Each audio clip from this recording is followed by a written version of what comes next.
Nous sommes effectivement nombreux à rechercher le bien-être. La question de la qualité de vie, la question du bien-être, c'est une question extrêmement répandue, tellement répandue qu'on organise des salons pour y répondre, des salons du bien-être, il y en a un petit peu partout. Dans ces salons du bien-être, on trouve beaucoup de choses, beaucoup d'intervenants, essentiellement un certain nombre de techniques, de moyens qui permettraient d'atteindre un certain état de relaxation, de sensations douces qu'on appellerait la paix.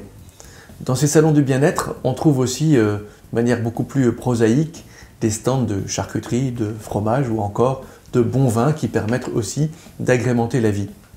On comprend que la question du bien-être préoccupe beaucoup les gens et que nous-mêmes, nous soyons sensibles à cette question, mais peut-être qu'elle occulte la question tout simplement du bien.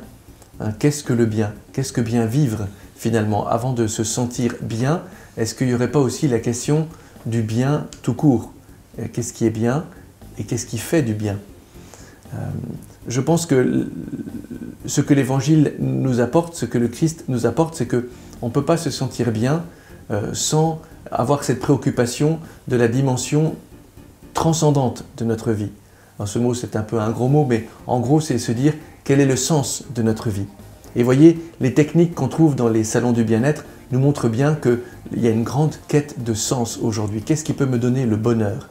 Qu'est-ce qui peut me donner un sens à mon existence? Ça, c'est la première chose. Et l'Évangile nous dit, sans Dieu, c'est vrai que ta vie est peut-être un peu obscurcie. Et la deuxième chose qu'on peut se dire pour répondre à la question du bien-être, c'est que retrouve le sens de Dieu, mais retrouve aussi le sens de l'autre. Le bien-être, il se trouve aussi en se donnant, en donnant sa vie.